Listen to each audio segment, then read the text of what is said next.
We know with these typical summer storms, they can pop up and at any time they can do whatever. That's right. Luckily, we're not seeing too much out there right now, at least in central Alabama, but definitely some storms to keep an eye on. We're taking a live look now in Gadsden. Got some heavy cloud cover out there, but the blue is peeking through. Traffic out there seems to be moving nice and smoothly, by the way, but temperatures are sitting at 95 degrees, dew point at 69, so yep, still humid, muggy, warm out there. Be careful because of the heat as always, but we're looking at the WVTM 13 live Doppler. As I just mentioned, not much going on in our viewing area currently. A couple of downpours in Chilton trying to make its way into Tuscaloosa County and develop, but we're just not seeing that, at least yet. Meanwhile, we have some more stronger storms up there towards places like Marion, Lamar, Franklin, and Colbert County with a lot of lightning just west of Russellville there over Red Bay, even a severe thunderstorm warning right there in, Mississippi. So definitely something to keep an eye out on. Let's take a closer look at this storm just to the west of Russellville. Once again, we're seeing a lot of lightning associated with it. All that red there is heavy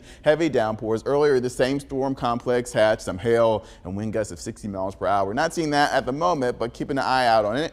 Meanwhile, out here in DeKalb County over Fort Payne along I-59, some heavy downpours there, lightning there as well. Nothing severe, but once again, something to keep an eye out on. Spain Park versus Hoover is tonight's game of the week. Kickoff is at 7 p.m. Temperatures are going to be in the upper 80s, lingering that downpours, if not storms, out there. So we'll keep an eye out on that for you. By halftime, the rain should be gone with temperatures in the mid 80s and then after the game, lower 80s as we move through the overnight. Now, if you haven't already, download the WVTM 13 app. Lightning is important when it comes to football games. They will stop a football game for at least 30 minutes once they hear or see lightning. And this will give you a sort of idea where that lightning is and if it's near you. As we push through the weekend, Saturday and Sunday, temperatures are going to be in the lower 90s. Sunday, a cold front is going to try to make its way in from the north, and that'll amplify any rain chances we do see. Here's that cold front slowly making its way in. It's going to stall over us as we move